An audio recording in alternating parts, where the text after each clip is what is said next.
কেমন লাগছে এই মুহূর্তে? দেখুন, ভোটের পর্ব চলছে এবং ২৬-এর নির্বাচন খুব গুরুত্বপূর্ণ নির্বাচন।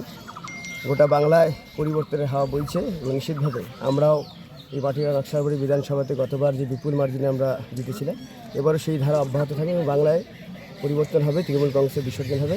আজকে সবাই ভোট দিতে এসছে, নিশ্চিতভাবে সবাই বিজেপির পক্ষে ভোট দেবে এবং আগামী দিনে আপনি আমি কোথায় ভোট দেবো এটাকে আমার বলার কথা। আমি নিজেই ক্যান্ডিডেট, তো স্বাভাবিকভাবে গোটা রাজ্যের লোক ভারতীয় জনতা পার্টির পদ্মফুল চিহ্নে ভোট দিচ্ছে, তো আমাকে অবশ্যই আমি পদ্মফুল চিহ্নের প্রার্থী, আমি সেখানটাই দেবো এবং বাকিদের আমি সেখানটাই দেওয়ার জন্য বলছি দাদা, ভোট তো শান্তিপূর্ণভাবে কি ভোট হচ্ছে?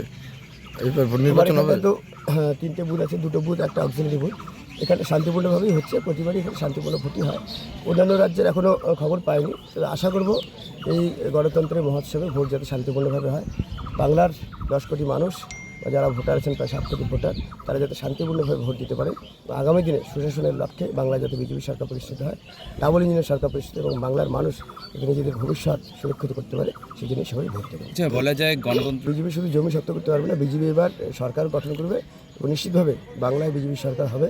সেজন্যই মানুষ আজকে সমস্ত জায়গাতে ভোট দেবে।